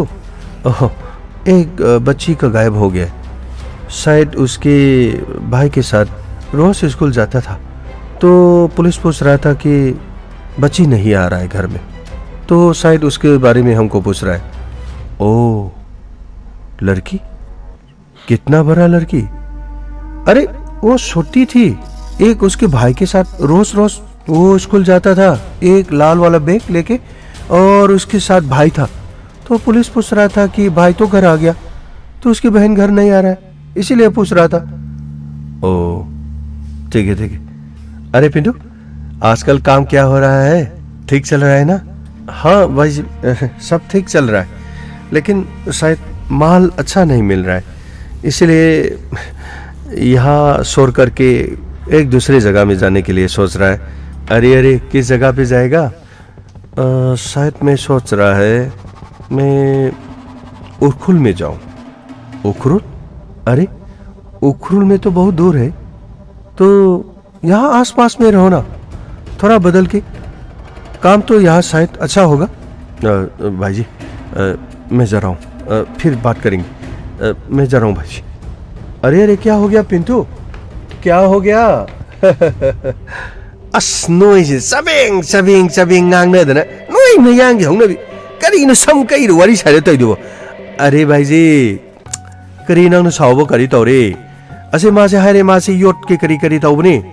असे मात की योट की करबार तौबदु मा काना दुरे मफम असे थादो गमा उरखोल दे चलोगनी हारे मासे असे ऐन मफम दो उरखोल दे नत्रसु मफम असे दे तबक सुरो हारे होइने खंगिने ऐसे हिंदी दो अस ऐसे कौन चले दो हिंदी खंग मोसिरो हिंदी बु इराय लाइबदु बाजार बसा यस कैसु नतब हनु बिबो हिंदी खंग कांजे समको हाइबने वाथी वारेम तौदना दुम तौ लैनो समझ कौने। अरे क्यों गुस्सा हो रहा है? ऐसे ऐसे लोरे से ऐसे नंगी समझे ऐसे मयूम योरगा को फजना ऐसे सापोनगा नोयरो शैम्पूगा सु नोयरो अदुगा से सिंग को ऐसे घर में फजना इरु जब करो यारे को ऐसे ठीक तरह से नहाइए यारे यारे अस्सी में पियो असे युम थोड़ा थोड़ा इरु जब करो गाय असे नोने मणिपुरी हिंदी का पुयान जानजर खा लेदी नोने मिक्स का तोक्सदर खो लोंजे पूरा मुट खिबे वानी ने नोइजि सही त वइ बको नोइजि सेंगबा महि मखलमनि नोइजि लुपा केनो लुपा तरा पिबदि आरोइना नोइ ngमग्रे नोइ दैया मणिपुर से ला नोइ सम गप कोइ लुपा यांखै यांखै चाम चाम नोइ लौरजे नोइ आदा सलगे त कोइ सम के दिनो ग्यारोइ दोने पुरो तालक तुरिमनि ने अकोइ साइदे दिबा अस लुपा कुथागि तन चार दिन लोरे नोइजिमा इरुदी पाक लुजदी नोइ मयांग सही तो मरो ने सिमी जिंग खरे हेले से पैसा लोरो से पैसा से लोरो। अरे बाबू, करीगिनो असे नंग बहुत ही हमने सावब करता है करीगिनो ना सुम सावब सिबु करी तो ब्रो मानाम दो यामना नाम थीरे है बा मानाम दो यामना नाम थीबो करता है नंगी सेगागी मोनम दो नाम दो आईडी से लेख थागे तावरे बको अदु नखोइ सु खरा खरा इरु जाओ ने को से सी सरप सापोर में लायो से लुपा तरा हापंगे से सी थमंगे सरप सापोर ने केगो ट्रक खगलु छसो मिङोना दे सम कखने खै मनाम दे नाम थेब दे सेगा मन खांगम दे बा बोल बा चल गे स्करी नो खंगे न न न न न न न हस हौजिकी मयांग अनि नो वारी सानरदु दा मयांग हमनो वारी प्रपर सानरगा माना प्रपर चिलिदु करी हो जान अगी वखनसिदे करीनो टिंग टिंग लौबमदि यावरिद यार कछु ओरमोय मोगी बोलेंगा जाएंगा करेंगा मथों मरंग कंपोंदे अदु संगोक पुनुपाजिन हंगमदा महेशना हाइबो कांददि माजे मफम सिद करबार तौबदा कानद्रे उरखुल चटकनी मतम खरा मफम सि थादोकपा तारे करीनो माना कोन अमु लाके हरगा परपप चलिदबो पुलिस लाप ओ असिदा पुलिस अमु हलगा लाकपदुननि हस अदुरगदि आइबो पुलिस करीनो तमदोजिबो तममुरगमु नंगना खंगगा करी हाइद्रि नोन मु हाइरादि नत्रगा आई वाजो हाइबनो फरजाल हाइरगना मु करी तौदुरिनु असे खंगद्रे तौरिला सर करीनो अखोइन ngसाइदि हांग मसमी कनासो खंगदे है सर करी कमाय तौगनि सर गावै मफम असिद खिलिबा सीसीटीवी सिंगसी संतोष अमदि राहुल मखोइ चेक तौ चलिदा सीसीटीवी दा मखोइ करी कि फंगे दो हांगसिरो अदुगा करीगम लंगला लंजिन मतंग फंगलबदि खंगदम हजु फावदि मु मनुंग दोस फोन कॉल लाक्तबा माल फोन कॉल लागदि खोइदे सोइदन पाउ पिफम थोइ अदुनदि रेंसम गिदमक्ति नत्रे हाइबदि अंगांग से फाजलगा पैसा को ओननबगी नत्रे ꯀꯔꯤꯒꯨꯝꯕ ꯑꯃꯗꯤ ꯁꯣꯏꯗꯅ ꯂꯩ ꯑꯗꯨꯕꯨ ꯀꯅꯥꯅꯅꯣ ꯍꯥꯏꯕꯗꯨꯅꯤ ꯈ꯭ꯋꯥꯏꯗꯒꯤ ꯂꯨꯔꯤꯁꯤ ꯌꯦꯡꯕ ꯇꯥꯔꯦ ꯁꯔ ꯀꯔꯤ ꯑꯣꯏꯕꯅꯣ ꯁꯔ ꯋꯥꯐꯝ ꯑꯃꯇ ꯀꯔꯤ ꯁꯔ ꯑꯉꯥꯡ ꯃꯥꯡꯕꯗꯨꯒꯤ ꯃꯇꯥꯡꯗ ꯀꯩꯅꯣꯝꯇ ꯑꯩꯅ ꯈꯪꯖꯕ ꯆꯤꯡꯅꯕ ꯑꯃ ꯂꯩꯕ ꯀꯔꯤ ꯆꯤꯡꯅꯕ ꯁꯔ ꯑꯩ ꯉꯥꯏꯍꯥꯛꯀꯤ ꯃꯃꯥꯡꯗ ꯁꯤꯗꯩꯗ ꯁꯝ ꯀꯛꯐꯝꯁꯦ ꯁꯝ ꯀꯛꯄꯅꯤ ꯁꯝ ꯀꯛꯐꯝꯁꯤꯗ ꯁꯔ ꯍꯣꯏꯅ ꯋꯥ ꯍꯪꯕ ꯂꯥꯛꯑꯝꯕꯗꯣ ꯁꯔ ꯑꯩ ꯇꯥꯖꯍꯧꯏ ꯁꯔ ꯑꯗꯨꯗꯒꯤ ꯁꯝ ꯀꯛꯄ ꯅꯨꯄꯥꯗꯨꯒ ꯃꯍꯦꯁ ꯍꯥꯏꯗꯨꯒ ꯄꯤꯟꯇꯨ ꯀꯧꯕ ꯅꯨꯄꯥꯒ ꯋꯥꯔꯤ ꯁꯥꯟꯅꯕ ꯃꯈꯣꯏꯅꯤ ꯋꯥꯔꯤ ꯁꯥꯟꯅꯕꯗ ꯄꯤꯟꯇꯨ ꯍꯥꯏꯔꯤꯗꯨꯅ ꯃꯐꯝ ꯑꯁꯤꯗ ꯀꯔꯕꯥꯔ ꯀꯥꯟꯅꯗ꯭ꯔꯦ ꯃꯍꯥꯛ ꯃꯐꯝꯁꯤ ꯊꯥꯗꯣꯛꯑꯒ ꯆꯠꯇꯕ ꯌꯥꯗ꯭ꯔꯦ ꯎꯈ꯭ꯔꯨꯜꯗ ꯆꯠꯂꯅꯤ ꯑꯗꯨꯒ ꯃꯐꯝ ꯑꯁꯤꯗ ꯃꯥꯒꯤ ꯕꯤꯖꯤꯅꯦꯁꯇꯨ ꯀꯥꯟꯅꯗ꯭ꯔꯦ ꯁꯤꯅꯤ ꯃꯥꯅ ꯍꯥꯏꯁꯦ ꯑꯗ ꯃꯈꯣꯏꯅꯤ ꯉꯥꯛꯇꯪ ꯋꯥꯔꯤ ꯁꯥꯟꯅ ꯂꯩꯕꯗꯨꯗ ꯃꯥꯅꯁꯨ ꯄꯨꯂꯤꯁ ꯂꯥꯛꯑꯝꯃꯤꯗꯨ ꯀꯔꯤꯒꯤꯅꯣ ꯃꯥꯅ ꯇꯛꯈꯠꯂ ꯍꯪꯉꯤꯁꯦ ꯑꯗꯒꯤ ꯁꯔ ꯑꯩꯗꯤ ꯆꯦꯛꯀꯣꯟꯗ ꯆꯦꯛ ꯁꯨꯔ ꯂꯩꯖꯕꯅꯤ ꯃꯥꯏ ꯋꯥꯈꯜꯗ ꯃꯈꯣꯏ ꯃꯅꯤꯄꯨꯔꯤꯗꯁꯨ ꯁꯥꯟꯅꯗꯦꯕ ꯍꯤꯟꯗꯤꯗꯅꯤ ꯁꯥꯟꯅꯩꯗꯨ ꯁꯔ ꯑꯗꯣ ꯑꯩ ꯆꯦꯛꯀꯣꯟ ꯆꯠꯄꯅꯤ ꯑꯩ ꯍꯤꯟꯗꯤ ꯈꯪꯉꯝꯃꯣꯏ ꯀꯥꯏꯅ ꯈꯪꯕ꯭ꯔꯥ ꯈꯪꯗꯦ ꯃꯣꯏꯅꯤ ꯁꯥꯟꯅꯩꯗꯨꯗ ꯅꯠꯇꯦ ꯑꯃꯨꯛꯇ ꯉꯥꯏꯕꯤꯀꯣ ꯃꯈꯣꯏꯅꯤꯅ ꯋꯥꯔꯤ ꯁꯥꯟꯅꯕꯗꯨꯗ ꯑꯉꯥꯡꯗꯨꯒꯤ ꯃꯇꯥꯡꯗ ꯋꯥꯔꯤ ꯁꯥꯟꯅꯕ꯭ꯔꯣ ꯍꯥꯏꯕꯗꯤ ꯑꯉꯥꯡꯗꯣ ꯐꯥꯖꯤꯟ ꯄꯨꯟꯁꯤꯟꯕꯒꯤ ꯃꯇꯥꯡꯗ ꯄꯜꯂ ꯋꯥꯔꯤ ꯁꯥꯟꯅꯕ꯭ꯔꯣ ꯅꯠꯇꯦ ꯁꯔ ꯐꯥꯖꯤꯟ ꯄꯨꯟꯁꯤꯟꯕꯒꯤ ꯃꯔꯝꯗꯗꯤ ꯁꯥꯗꯦ ꯑꯗꯨꯕꯨ ꯄꯤꯟꯇꯨ ꯍꯥꯏꯕ ꯅꯨꯄꯥꯗꯨꯅ ꯃꯥꯅ ꯋꯥꯔꯤ ꯁꯥꯕ ꯃꯇꯝꯗ ꯏꯄꯥ ꯄꯥꯈꯠꯄ ꯃꯥꯟꯕ ꯑꯗꯨꯒ ꯋꯥꯔꯤꯗꯨ ꯍꯥꯏꯕ ꯇꯝꯕ ꯂꯣꯏꯗ꯭ꯔꯤꯉꯩꯗ ꯃꯥ ꯆꯠꯂꯒꯦ ꯀꯣꯟꯅ ꯑꯃꯨꯛ ꯋꯥꯔꯤ ꯁꯥꯟꯅꯔꯁꯤ ꯍꯥꯏꯔꯒ ꯌꯥꯝ ꯍꯥꯊꯨ ꯐꯠꯅ ꯆꯠꯈꯤꯕ ꯑꯗ ꯑꯁꯤ ꯃꯍꯦꯁ ꯑꯁꯤꯅ ꯀꯔꯤ ꯇꯧꯔꯦ ꯅꯪ ꯆꯠꯂꯤꯗꯤ ꯀꯩꯗꯧꯔꯦ ꯌꯥꯝ ꯊꯨꯅ ꯆꯠꯂꯤꯗꯨ ꯀꯩꯒꯤꯅꯣ ꯃꯥꯅ ꯁꯨꯝ ꯑꯗꯨꯃꯥꯏꯅ ꯍꯪꯕ ꯁꯥꯔ ꯑꯩ ꯁꯨꯝ ꯈꯟꯖꯜꯂꯦ ꯁꯥꯔꯁꯨ ꯂꯥꯛꯑꯝꯃꯤ ꯑꯗꯒꯤ ꯃꯥ ꯋꯥꯔꯤ ꯁꯥꯟꯅ ꯂꯩꯕꯗꯨꯗ ꯁꯥꯔ ꯈꯣꯏ ꯂꯝꯕꯤꯁꯤꯗ ꯑꯃꯨꯛ ꯍꯜꯂ ꯂꯥꯛꯄꯁꯤꯗ ꯃꯁꯥꯁꯤ ꯂꯩꯐꯝ ꯈꯪꯗꯕꯒꯨꯝꯕ ꯏꯄꯥ ꯄꯥꯈꯠꯄꯒꯨꯝꯕ ꯑꯃ ꯑꯩ ꯋꯥꯈꯜꯗ ꯁꯨꯝ ꯆꯤꯡꯅꯕꯩ ꯋꯥꯅꯤꯀꯣ ꯁꯥꯔ ꯃꯥꯅ ꯑꯣꯏꯔꯝꯒꯅꯤ ꯍꯥꯏꯕꯒꯤ ꯋꯥꯗꯤ ꯅꯠꯆꯗꯦ ꯁꯥꯔ ꯑꯩ ꯋꯥꯈꯜꯗ ꯁꯨꯝ ꯐꯥꯎꯖꯕꯗꯨꯗ ꯑꯩ ꯁꯥꯔ ꯁꯨꯝ ꯂꯝꯕꯤꯗ ꯂꯥꯛꯄꯁꯤꯗ ꯇꯝꯁꯤꯔꯅ ꯁꯨꯝ ꯇꯝꯖꯕꯅꯤ ꯁꯥꯔ ꯀꯔꯤꯝꯇ ꯀꯥꯏꯕ ꯂꯩꯇꯦ ꯌꯥꯝ ꯅꯨꯡꯉꯥꯏꯖꯔꯦ ꯌꯥꯝ ꯊꯥꯒꯠꯆꯔꯤ ꯐꯔꯦ ꯁꯥꯔ ꯑꯗꯨꯗꯤ ꯑꯩ ꯑꯃꯨꯛ ꯆꯠꯆꯔꯨꯒꯦ ꯁꯥꯔ ꯌꯥꯔꯦ ꯑꯁ ꯀꯔꯤꯅꯣꯅꯦ ꯁꯥꯔ ꯃꯥꯅ ꯍꯥꯏꯔꯤꯁꯤꯕꯨ ꯁꯥꯔ ꯍꯧꯖꯤꯛꯀꯤ ꯁꯝ ꯀꯛꯐꯝꯒꯤ ꯅꯨꯄꯥꯗꯨ ꯀꯔꯤ ꯃꯍꯦꯁ ꯍꯥꯏꯕꯗꯨꯒꯤ ꯃꯥꯒꯤ ꯃꯅꯥꯛꯇꯨꯗ ꯂꯥꯛꯑꯒ ꯁꯥꯔ ꯃꯤ ꯑꯃꯅ ꯂꯥꯛꯑꯒ ꯍꯥꯏꯐꯦꯠ ꯄꯥꯈꯠꯄꯒꯤ ꯃꯑꯣꯡ ꯇꯧꯋꯤ ꯍꯥꯏꯕꯅꯤꯅꯦ ꯁꯥꯔ ꯃꯗꯨꯅ ꯑꯣꯏꯔꯝꯗꯧ ꯃꯥꯟꯗꯦꯗ ꯁꯥꯔ ꯀꯃꯥꯏ ꯑꯣꯏꯔꯝꯗꯕ ꯌꯥꯏ ꯑꯗꯨꯕꯨ ꯑꯩꯈꯣꯏ ꯎꯔꯒ ꯃꯍꯥꯛꯅ ꯄꯥꯈꯠꯂꯦ ꯍꯥꯏꯔꯤꯗꯨꯅ ꯀꯔꯤꯒꯤ ꯁꯥꯔ ꯃꯗꯨꯒꯤ ꯅꯨꯄꯥꯗꯨ ꯃꯥꯒꯤ ꯃꯁꯥꯗ ꯅꯝꯕꯔ 4ꯒꯨꯝꯕ ꯌꯥꯎꯔꯝꯃꯗꯤ ꯁꯥꯔ ꯀꯔꯤꯅꯣ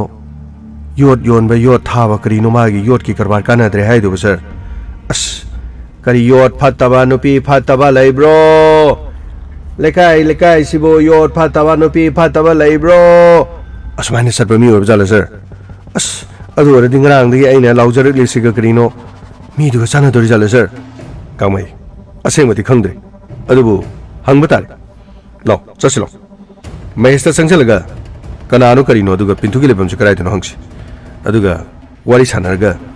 ꯃꯥꯒꯤ ꯃꯑꯣꯡ ꯃꯇꯧꯗꯨ ꯀꯩꯅꯣ ꯈꯪꯕ ꯉꯝꯕ꯭ꯔ ꯌꯦꯡꯁꯤ ꯑꯁ ꯁꯥꯔ ꯐꯅ ꯑꯗꯨꯝ ꯐꯔꯦꯅꯦ ꯁꯥꯔ ꯃꯥꯒꯤ ꯃꯅꯥꯛꯇ ꯆꯪꯉꯒ ꯃꯥꯒꯤ ꯌꯣꯠ ꯀꯔꯤ ꯂꯥꯎꯕꯒꯤ ꯃꯑꯣꯡꯗꯣ ꯑꯃꯨꯛꯇꯪ ꯃꯥ ꯇꯧꯍꯟꯕ ꯇꯥꯔꯦꯅꯦ ꯑꯩꯈꯣꯏꯅ ꯇꯧꯕꯁꯤꯗꯤ ꯃꯥꯟꯗꯦꯀꯣ ꯃꯥ ꯃꯁꯥ ꯃꯥꯅ ꯀꯔꯤꯅꯣ ꯒ꯭ꯌꯥꯁ ꯁꯦꯝꯒꯗꯕ ꯂꯩꯕ꯭ꯔꯣ ꯒ꯭ꯌꯥꯁ ꯁꯦꯝꯒꯗꯕ ꯂꯩꯕ꯭ꯔꯣ ꯌꯣꯠ ꯐꯠꯇꯕ ꯅꯨꯄꯤ ꯐꯠꯇꯕ ꯂꯩꯕ꯭ꯔꯣ ꯑꯁꯨꯃꯥꯏꯅ ꯇꯧꯔꯒ ꯁꯥꯔ ꯃꯉꯣꯟꯗ ꯂꯥꯎꯍꯟꯒꯦꯀꯣ ꯑꯃꯨꯛꯇꯪ ꯉꯥꯏꯈꯣꯅꯤ ꯀꯥꯃꯩ ꯆꯠꯁꯤꯂꯣ ꯃꯍꯦꯁꯀꯤ ꯃꯅꯥꯛꯇ ꯆꯠꯂꯒ ꯄꯤꯟꯇꯨ ꯍꯥꯏꯗꯨ ꯀꯅꯥꯅꯣ ꯍꯥꯏꯕꯗꯨ ꯑꯃꯨꯛꯇꯪ ꯈꯪꯅꯕ ꯇꯧꯁꯤꯂꯣ ꯐꯒꯅꯤ ꯁꯥꯔ ꯑꯁ ꯁꯩꯇ ꯅꯨꯡꯉꯥꯏꯒꯗꯧꯔꯤꯗꯀꯣ ꯉꯁꯤꯗꯤ ꯀꯨꯝꯍꯩꯁꯤ ꯃꯥ ꯑꯃꯨꯛ ꯑꯣꯏꯔꯝꯗꯗꯅ ꯑꯇꯣꯞꯄ ꯑꯣꯏꯔꯝꯃꯗꯤ ꯃꯊꯥ ꯑꯃꯨꯛ ꯁꯥꯒꯅꯤꯅ ꯇꯧꯔꯤ ꯂꯥꯛꯑꯣ ꯈꯔ ꯊꯨꯁꯤꯂꯣ ꯃꯍꯦꯁꯀꯤ ꯗꯨꯀꯥꯟ ꯑꯃꯨꯛ ꯆꯠꯁꯤ ꯁꯥꯔ ꯑꯁꯤꯗ ꯂꯩꯔꯦ ꯁꯥꯔ ꯃꯍꯦꯁ ꯋꯥꯐꯝ ꯑꯃꯇꯒ ꯑꯔꯦ ꯁꯥꯔ ꯀꯔꯤ ꯇꯧꯕ ꯑꯣꯏꯔꯦ ꯑꯁꯤ ꯑꯉꯥꯡꯗꯨ ꯐꯪꯂꯕ꯭ꯔꯣ ꯅꯠꯇ꯭ꯔꯒ ꯑꯉꯥꯡꯗꯨ ꯄꯨꯕ ꯃꯤꯗꯨ ꯐꯥꯔꯕ꯭ꯔꯥ ꯁꯥꯔ ꯃꯍꯦꯁ ꯍꯧꯖꯤꯛ ꯐꯥꯎꯕꯗꯤ ꯑꯉꯥꯡ ꯑꯗꯨꯒꯤ ꯃꯔꯝꯗ ꯑꯩꯈꯣꯏ ꯀꯔꯤꯒꯨꯝꯕ ꯅꯪ ꯂꯥꯜꯂꯪꯖꯅꯃꯇ ꯈꯪꯗ꯭ꯔꯤ ꯑꯗꯨꯒ ꯉꯥꯏꯍꯥꯛꯀꯤ ꯃꯃꯥꯡꯗ ꯅꯪꯒꯤ ꯗꯨꯀꯥꯟꯁꯤ ꯂꯥꯛꯑꯝꯕ ꯄꯤꯟꯇꯨ ꯃꯥ ꯀꯔꯤ ꯀꯔꯕꯥꯔ ꯇꯧꯕ ꯃꯤꯅꯣ ꯑꯔꯦ ꯁꯥꯔ ꯃꯥꯗꯤ ꯑꯁꯤ ꯌꯣꯠ ꯈꯣꯝꯕ ꯑꯗꯒꯤ ꯒ꯭ꯌꯥꯁ ꯌꯥꯗꯕ ꯀꯨꯀꯔ ꯌꯥꯗꯕ ꯁꯦꯝꯕ ꯈꯣꯠꯄ ꯑꯁꯤ ꯃꯥꯗꯤ ꯌꯥꯝꯅ ꯍꯩꯔꯦꯕ ꯑꯗꯨ ꯃꯥꯗꯤ ꯌꯨꯝꯊꯣꯡ ꯈꯨꯗꯤꯡꯗꯁꯨ ꯑꯗꯨꯝ ꯆꯠꯄ ꯑꯣꯏꯔꯦꯕ ꯉꯥꯏꯈꯣ ꯉꯥꯏꯍꯥꯛꯀꯤ ꯃꯃꯥꯡꯗ ꯃꯍꯥꯛ ꯃꯐꯝꯁꯤ ꯂꯥꯛꯑꯝꯃꯒ ꯅꯪꯒ ꯋꯥꯔꯤ ꯁꯥꯟꯅꯕ ꯃꯇꯝꯗ ꯃꯍꯥꯛꯅ ꯏꯄꯥ ꯄꯥꯈꯠꯄ ꯑꯗꯨꯒ ꯑꯩꯈꯣꯏꯅ ꯑꯃꯨꯛ ꯍꯜꯂꯒ ꯂꯥꯛꯄꯁꯤ ꯂꯥꯞꯅ ꯎꯕꯗꯒꯤ ꯃꯍꯥꯛ ꯃꯁꯥꯗ ꯏꯊꯛ ꯊꯛꯀꯠꯂꯒ ꯆꯦꯟꯈ꯭ꯔꯤꯁꯤ ꯀꯃꯥꯏꯅ ꯇꯧꯕꯅꯣ ꯑꯔꯦ ꯑꯩꯗꯤ ꯀꯔꯤꯃꯇ ꯈꯪꯗ꯭ꯔꯦꯕ ꯑꯁꯤ ꯃꯥꯅ ꯀꯣꯔꯤꯒꯤ ꯆꯦꯟꯕꯅꯣ ꯃꯥꯅ ꯀꯣꯔꯤꯒꯤ ꯂꯥꯛꯄꯅꯣ ꯍꯥꯏꯕꯁꯨ ꯑꯩꯗꯤ ꯈꯪꯗꯦ ꯑꯩꯗꯤꯀꯣ असीदे सही कुंथ्रा की मथक तो मणिपुर दे लेबो ओरेबा मादी सी ngara nahan ta lakpo si gas sembagi kri tobagi ma lakpu di koidriba asi mana mafom asi ko kori maram gi lakpo no haibo do di ai haibo ngomdre फरे फरे मागी एड्रेस तो पिरो हाइबदी मागी मफम तो कराइदा अखोय दम ताव ai budi mafom adi khangbo ore asi gi yum preng asi leibe da bara da leibe ne bo ko लो ngak tang taw nangi dukan si thong ngak tang lonsen phogani babu ai thong sing ha tang lonsen bo ege ko कराइनो sir asi magi yum ore bo ko को थोम त थिलो अरे पिंटू दरवाजा खोलो अरे पिंटू हम महेश आ गया है अरे महेश है हम दरवाजा खोलो कोरी वरे सर मा थोंग हांगद्रे सर थोंग हांगद्रे गामई मनिंग थोंग यंग सर मनिंग थोंग दी पांदे सर मनिंग थोंग पांदे अदुगा थोंग हांगदे करिनो ददि सर असिदे करिनो नुपा अमा चेंग्रे सर असिदे नुपा अमा चेंग्रे सर कदाई तनो आई चेंगरो हरगा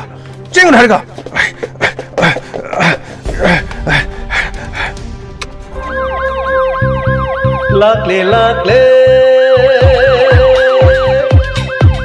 इंस्पेक्टर तैयार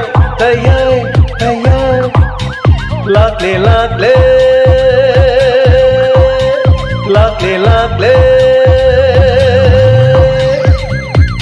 इंस्पेक्टर तैयार उठना बा कनबीना बा थैंक यू सर वेलकम उठना बा कनबीना बा inspector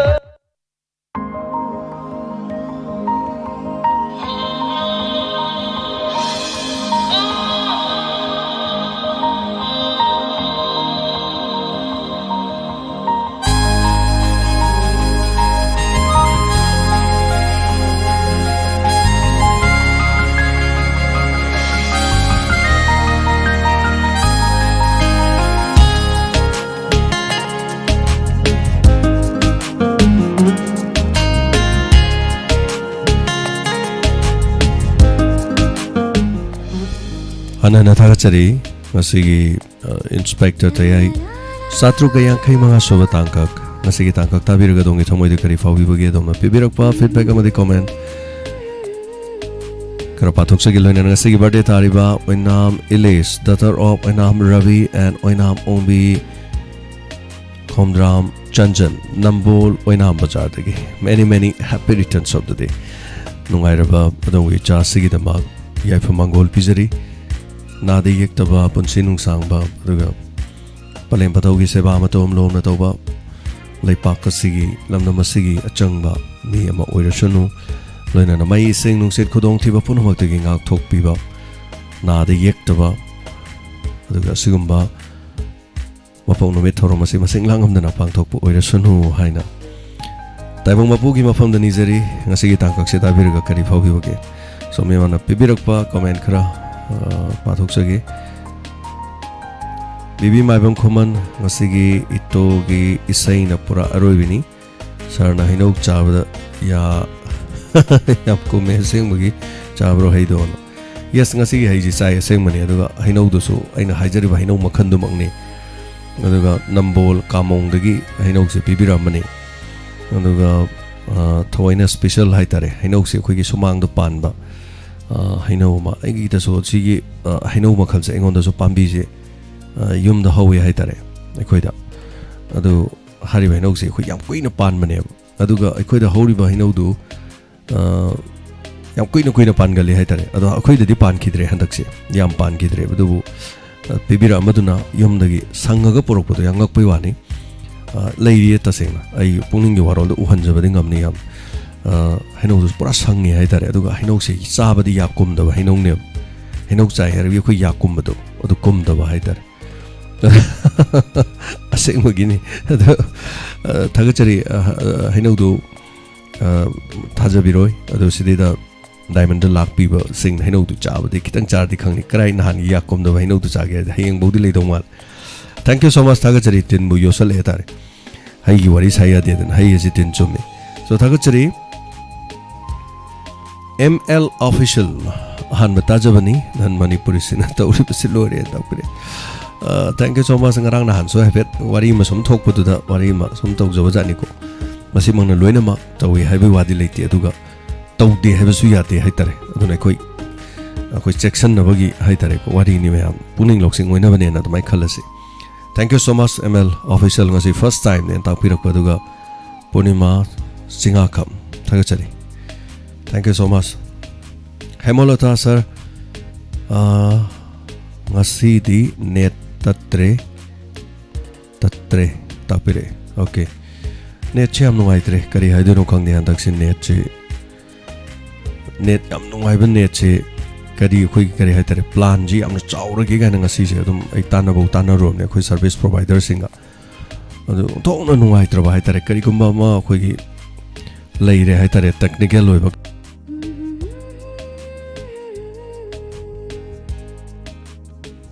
yes amuk net che connect to re connection amuk lai so mayam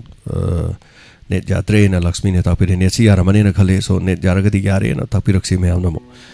sandok sari ba cable network tadi to papan madi leite adugi net wari saring eda net tat krena ina to so na tapire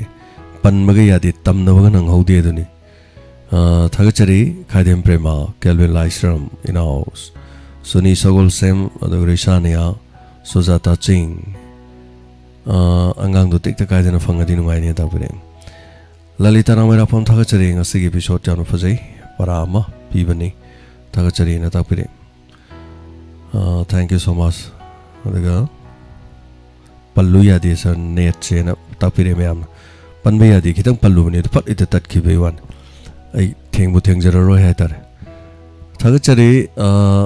ABS wu yare tapire thank you so much Emolata adaga Dimple Thangjam thagachari row number 3 ai kai gino thagachari rangi sei da mana thabiro tapire anyway thank you so much be atopam gamai ne marol ma jot phattaba no pi phattaba to no man kre tapire thagachari Binodini Khomdram ibe atopam aing bi sanasam Rishania Ranjita Ambika Loiri net yaudre di karim te thabak to yadi net ngam ba si am ngam me haitar so khoi me am punamak ta amaga pau pauna lizin net chin ne haitar net chida as net nungai radi na khan ma do ana hojina tawri be thabak sing si without net yarok thadi asalak ta bini do adubu cable network ta di net yaudra su yai anyway thagachari Tian Maitei Sir James Mono dialogue play Madom Naitum Ngaliba Maiki Takliba Dhruva Tarani. Thank you so much Tian Maitei Birachandra Thonaujam Sir Netchi Khakta Sir Netchi Khakta Yadi Atopagiri Yai Thunba. Anyway Kari Habino Sargisa Ikangam Jatre Thagachari Hoi Netchi mi Atopadi Yaraga Khoi Yada Basudum Yaubra the Maito Haitare, the quick is in a pull up Haitare. Sidiki is a program, Amoksu, Kano Haitare, uplinking and downlinking. So Thagachari Ibem Sanning Tungam Sir, Jolibu Fatabatan Vigano, Dabung, Laisangwam Thagachari, Puragala E network number power. Thagachari, Priozit Karaja, Thagachari. Warita Fangudre. Anyway, more Yamna Nungazay, Salata Manohar Mayum. Sir, what is a Hanialitan Nungazay, Sana Sariba, Lon Kudimak say on Tok na Male, Angang Pintuna Parizala, Kangri, Duni Yamtari. Rojibala, Quantum Tagachari, Sir, what is Yam Nungazay, Tapiri Manos Comantem,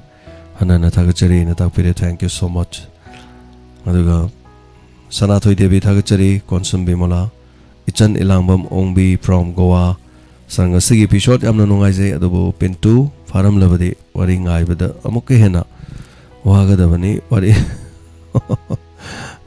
Yeminase Thagachari, in our Toksom, ngasi wari yamna fazai takpirakpa aduga matam matamgi oiba issue yes mayam lambam bimala thagachari ngasi tayai yamna nungaijai druba itogo wari takpire thagachari Nirmala Sagol Sem Sion Legend thagachari anahna Elish Afaba Chumba anai yawigano na takpire thank you so much Rishania Rajeshwari oinam thagachari KCBM si wari se am fazai na takpire anyway yamina si oiba oidabako Leifrapam memchat tombi Diamond TV ki staff punamak nai yaudaba oibiu na takpire inauksu nabidaba na takpire thagachari Kelvin Lashram hana na thagachari Ranjita Kaisam asigi wari se yamna nungaijai ngamkai leitana thagachari Sargangmai na naire fattaba nupi haibado tabada nungaijai Fagi sibudi dum hana mayamna dum hainaraba fagi makalamni adubu anyway thagachari Pinodini Khomdram asi wari yam nungaijai na takpire mayangi khonjel du yam ma len takpire mayang du thangai sena mayang ngakta sagar yam nungai dawni mayang amuk saba aduga gangmai amuk saba se lon ani se managi hek tawrieba aduna engonda yam waba haitare asi amana asi kori tawreba na haibani amaduna mo sir asi kri tawre haibani mani si yam nakna ba haitare aduga ngangwagi kanodi manadebako ai engonda confuse am leiba haitare aduna soige tawe anyway thagachari am nungaijai habirokwa sigida maduga Sanjoy Mekam thagachari aduga Ratna Gurumayum sir ngasigi te haninga leitana fajakre drubai togi hinok chabado tintai tabiba marup amnadi matungda chabiba hai chabse sabirakanona hairakusi yawgram anyway warini khaladum tabibe Rajesh Koman thagachari ngasidi amok live yaw fangjari wari am nungai na tapide thank you so much ibem chani thogjam sir ngasigi wari se amna nungai itona nungai riba gangmai na marol ma nungai riba pintu si chingnei na tapide hoi pintu chingnei adu kari wagedage habado yaminasi aduga bijen yang khom thagachari konsum bimala motum langlembi sir wari am fazai na tapide so kari wagedage habado di khangri yamina kisi tis Ramila sir yamna nungai na mayang manam namti asem namti ta bazu leramni da sum wari wani ko khoi thabak yam kana subudo thabak subada sum karino ma sum tawbudo ni da thagachari Suni Sagol Sem hindi ngangmudo na tapire thagachari hana Kelvin Lashram thagachari Huidrom Haman Singh happy birthday tapire thagachari Komantem Rajen sarngasi episode nungaijai tapirakpa thank you so much Rajeshwari madam mayang saba male tapire thank you so much isai matang khudol tamjage yam sangna matam lawjoroige hojikan di dum tumba khotpa mayam gi sodum thengdana ba adu mate kamade isai sum khongjaraki inspector tay gi manung da thaki ba isai singi manung dagi isai khongjaraki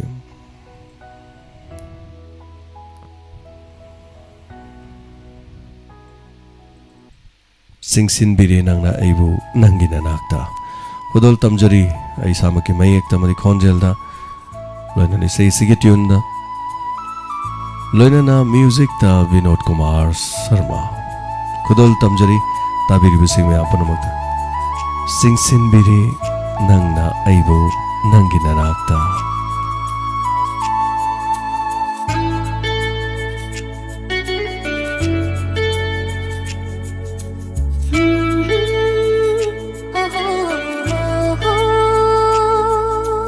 Singsin bire nangna aibu nangina nakta Punsin bire nangi nungsi kisina Singsin bire nangna aibu nangina nakta Punsin bire nangi nungsi kisina Aibu natanungda aibu punsigi aibu natanungda aibu punsigi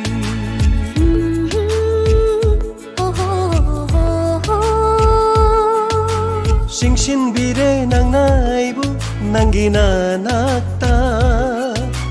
ꯄꯨꯟꯁꯤꯟꯕꯤꯔꯦ ꯅꯪꯒꯤ ꯅꯨꯡꯁꯤꯠꯀꯤꯁꯤꯅ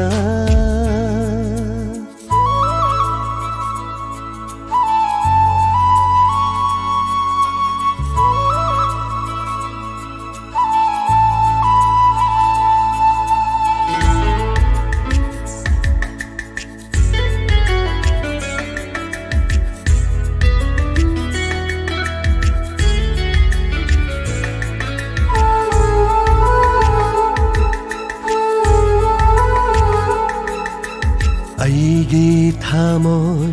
ꯂꯩꯀꯣꯜꯗ ꯁꯥꯠꯂꯔꯣ ꯅꯤꯡꯇꯝꯅ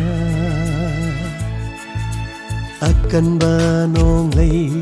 ꯂꯥꯛꯂꯁꯨ ꯉꯥꯛꯂꯒꯦ ꯅꯪꯕꯨ ꯀꯦꯟꯗꯅꯕ ꯄꯨꯜꯂꯒꯦ ꯅꯨꯡꯁꯤꯠꯀꯤꯁꯤꯅ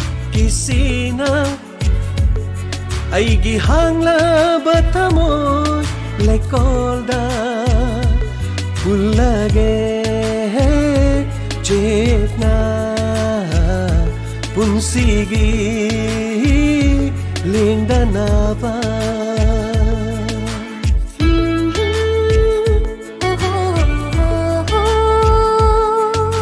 ꯆꯤꯡꯁꯤꯟꯕꯤꯔꯦ ꯅꯪꯅ ꯑꯩꯕꯨ ꯅꯪꯒꯤ ꯅꯥꯅꯥꯛꯇ ꯄꯨꯟꯁꯤꯟꯕꯤꯔꯦ ꯅꯪꯒꯤ ꯅꯨꯡꯁꯤꯠꯀꯤꯁꯤꯅ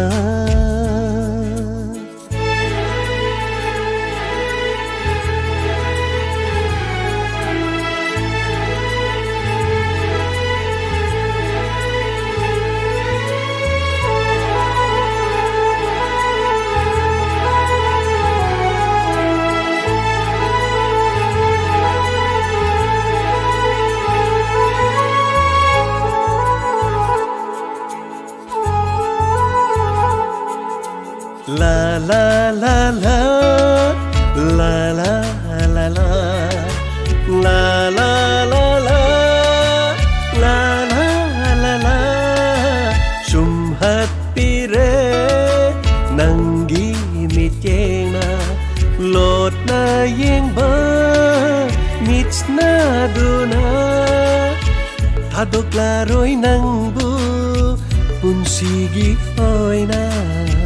ꯁꯥꯠꯂꯔꯣ ꯅꯪꯅ ꯑꯩꯒꯤ ꯂꯩꯀꯣꯜꯁꯤꯗ ꯄꯨꯜꯂꯒꯦ ꯆꯦꯠꯅ ꯄꯨꯟꯁꯤꯒꯤ ꯂꯦꯡꯗꯅꯕ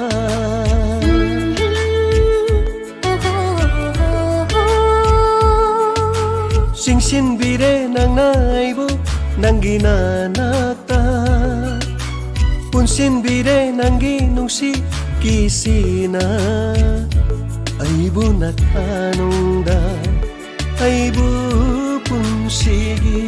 ꯑꯩꯕꯨ ꯅꯊꯥꯅꯨꯡꯗ ꯑꯩꯕꯨ ꯄꯨꯟꯁꯤꯒꯤ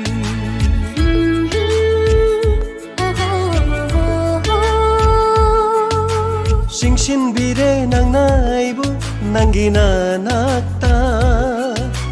ꯄꯨꯟꯁꯤꯟꯕꯤꯔꯦ ꯅꯪꯒꯤ ꯅꯨꯡꯁꯤꯠꯀꯤꯁꯤꯅ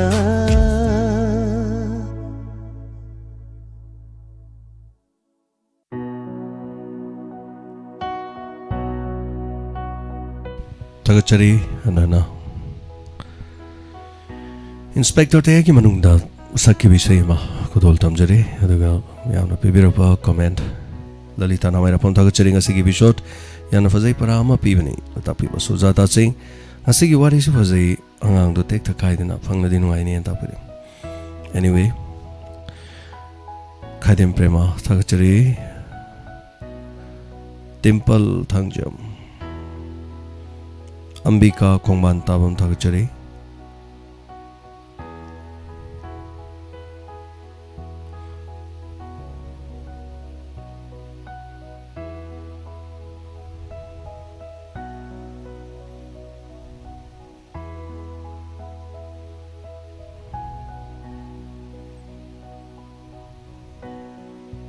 Tamubi chirom tagachari ngasi wari yano phazai na takpirakpa aduga samkakpugi matangdo yano phazai Some Kapi Matang the Fazay. Thank you so much, the movie, the Purnima, Tagachari. Nong tol mai te sang asi di lab yaw fungjare na ta pire nong tol mai te am nong ai jai Alex Rani Bala Alex sang team ta chare Himolita sir hayeng le lag result haido mano mine isori mafam da khurumjari sarwai first abana oi first ajage first ardi nung ai ni thank you so much ta chare sai matang gudol muktam jage aduga matam nam log da bida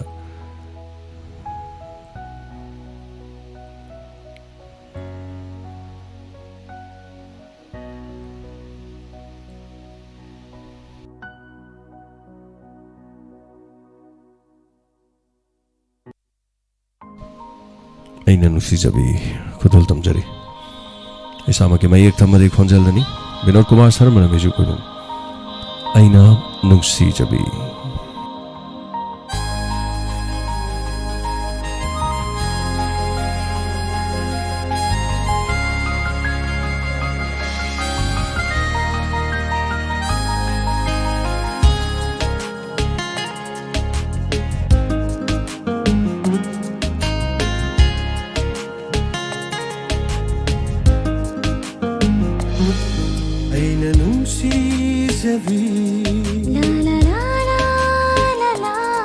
Aina khoida zabi Aina nungsi zabi Aina khoida zabi Nantani Unsigi Nantana loy jare Oh aigi di thawaini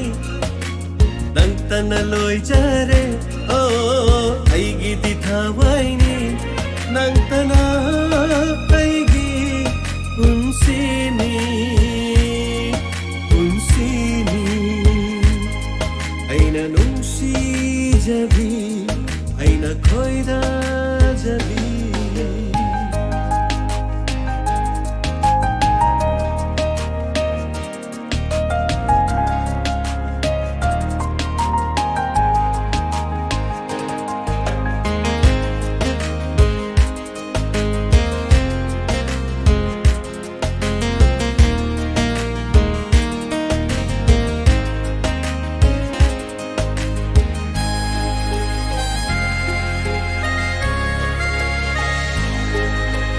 Nungsibi mai tho yingla ga Ajaba heli asum Nungsibi mai tho yingla ga Ajaba helaki asum Nanggu nungsirubai oira mali Nanggu yingning dunata leire Nanggu nungsirubai oira mali Nanggu yingning dunata leire Nantana aigi unsini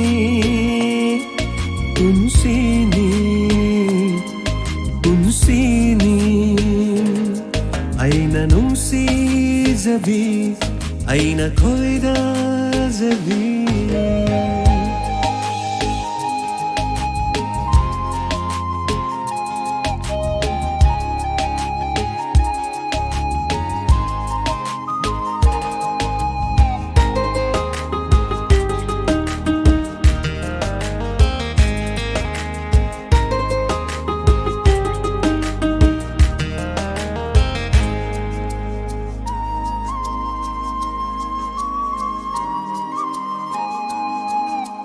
Karambami sum laiwa pubino sum hatyai pubi eloira Karambami sum laiwa pubino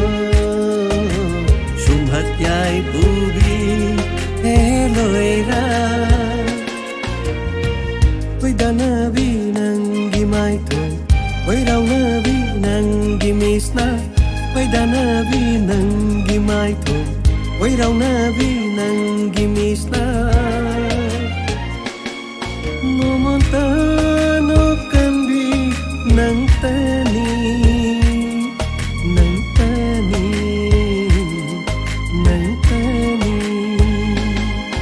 ꯑꯩꯅ ꯅꯨꯡꯁꯤꯖꯕꯤ ꯑꯩꯅ ꯈꯣꯏꯗꯥꯖꯕꯤ ꯑꯩꯅ ꯅꯨꯡꯁꯤꯖꯕꯤ ꯑꯩꯅ ꯅꯨꯡꯁꯤꯖꯕꯤ ꯅꯪꯒꯤ ꯋꯥꯍꯩ ꯀꯌꯥꯅ ꯂꯩꯍꯧꯔꯦ ꯉꯁꯤꯗꯤ ꯊꯃꯣꯏꯅꯨꯡꯗ ꯀꯥꯎꯕ ꯉꯝꯗꯅ ꯁꯣꯟꯊꯔ ꯊꯃꯣꯏ ꯊꯦꯝꯂꯝꯕꯤ ꯑꯋꯥ ꯅꯨꯡꯉꯥꯏ ꯀꯌꯥꯗ ꯊꯤꯡꯂꯝꯕꯤ ꯀꯔꯤꯒꯤ ꯑꯩꯕꯨ ꯂꯠꯅꯔꯤ ꯆꯥꯡꯌꯦꯡꯅ ꯄꯨꯟꯁꯤꯁꯦ ꯅꯪꯒꯤ ꯆꯥꯡꯌꯦꯡꯅ ꯄꯨꯟꯁꯤꯁꯦ ꯅꯪꯒꯤ ꯅꯪꯒꯤ 와ꯍꯩ ꯀꯌꯥꯅ ꯅꯪꯒꯤ 와ꯍꯩ ꯀꯌꯥꯅ ꯂꯩꯍꯧꯔꯦ ꯉꯁꯤꯗꯤ ꯊꯃꯣꯏꯗ ꯀꯥꯎꯕ ꯉꯝꯗꯅ ꯊꯃꯣꯏꯗ ꯀꯥꯎꯕ ꯉꯝꯗꯅ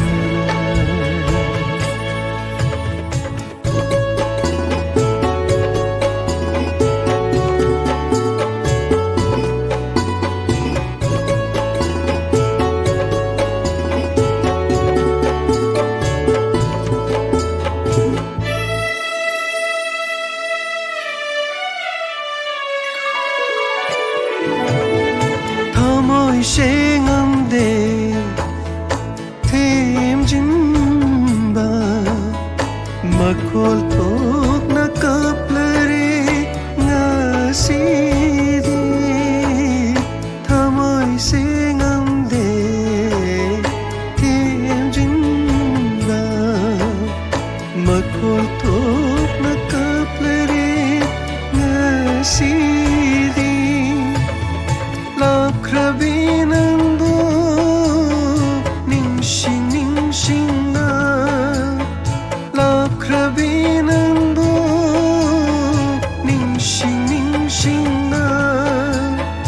leihauरे haidi ido kanglaba pamengum kanglaba pamengum nangi wahai kayana leihauरे ngasidi thamoida kawa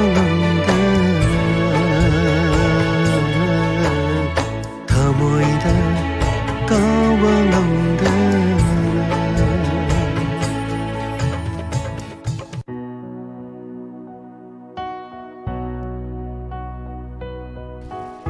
Agachariyana Inspector Tegi matamda thajaba sei songloi loi dirba Janebek sanana ibb sei meni thagachari mayamna su yamna nungsi bb sei ni aduga thagachari tomina mairapam Mayalambam Bimola Inau Thokjom Ambika. Thank you so much. Comment adugi mati gyamgre loina bak pabading hamjadre masigi damu thusunga pigani. Aduga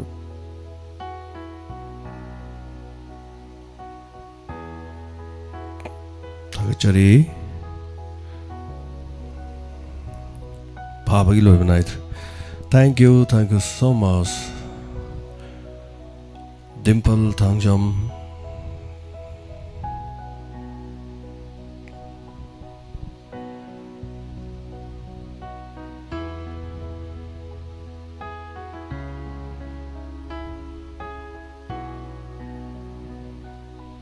Asigi aroi bai sei makudol tamjari sei sina asigi lotion jage punama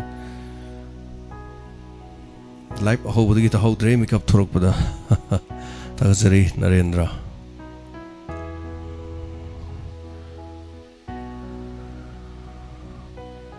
so kudol tamjari asigi aroi bai sei nungi murti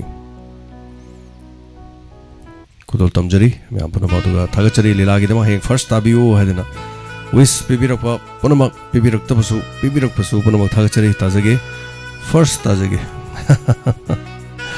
so kudal tamjari nungi murti ngasirgi chai kunga mathoi surba isai ai ahan ba punsi gi audio keseni amahana remake torga sakcha bisai hawam priyo bartana light corner imphana puto pikiben sarwa sabam na ibibe mayek tai samangna tyon to bisai nangdi nungi murti ni nungi murti nangdi nungi murti Panbini nangdi nungi murtini nungi thamoy panbini nungi murtina bu nungsi khangba hauna bara nungi thamoy dabu minungsi gi yauram gadara nangdi nungi murtini nungi thamoy panbini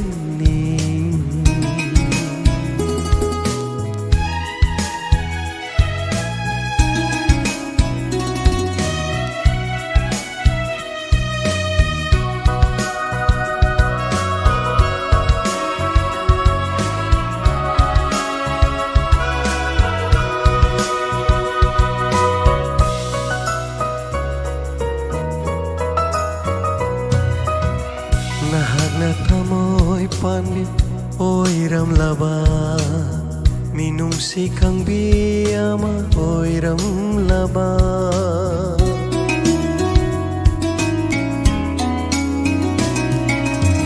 Nahagna thamoy panbi oiram laba minung sikang biyama oiram laba Asuk wajaram loy aigi punsi asuk wajaram loy aigi punsi miku matasu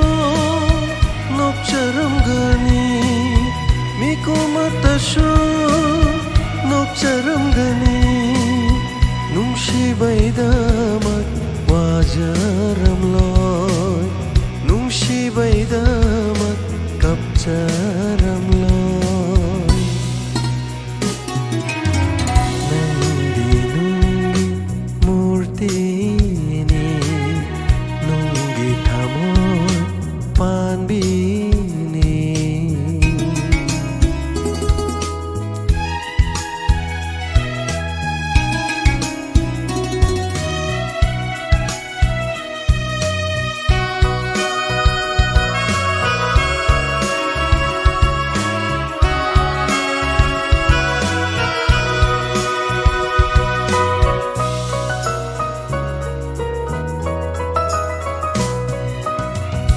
Duklona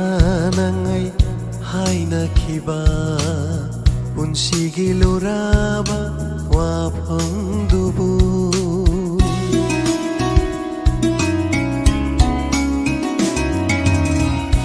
Duklona nangai haina khiba punsigi luraba wapam dubu karigino nangna kai halliba karigino nangna kai halliba thamoy pandebo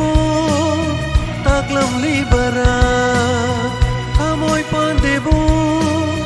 taklam libara masibu nungsibagi hauna sara masibu nungsibagi hauna sara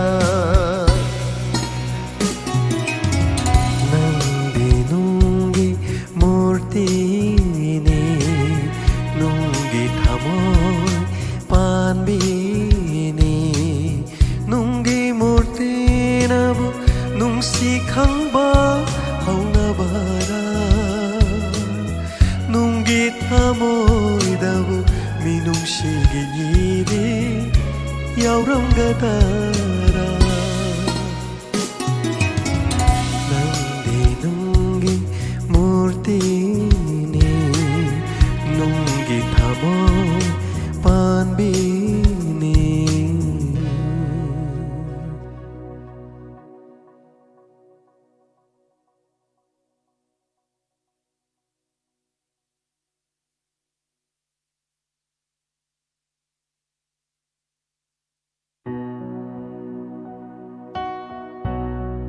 Thank you so much Anna Nathachari Sigi the Motu Deni Shoba Thorom Pareng Su Matang Sida Luciana Honozage Loina Thagachari Kadem Prema Sar Ishaishu Loina Noina Tazari Diamond TV ni Yaifari Natakpiri Yaifari Yaifarasi Tonga Tonga Thorom Kamarum Hapchen and Honozari Aduga Same Sagalapa Loina Plus Anoba Thorom Semba Matam Christian Mam Pono support of you Matangi Matungina Loina Miamna Dilagi the Maga Famagon Pibi Ropa Pono Putagachari my Pak Ozegi Paktraka Paktre Tagachari Panama Sigi the Mota de Matang and Shoboton Prank Solution Jabay have a luxury Panama Jam Saguzamna Kurumjari.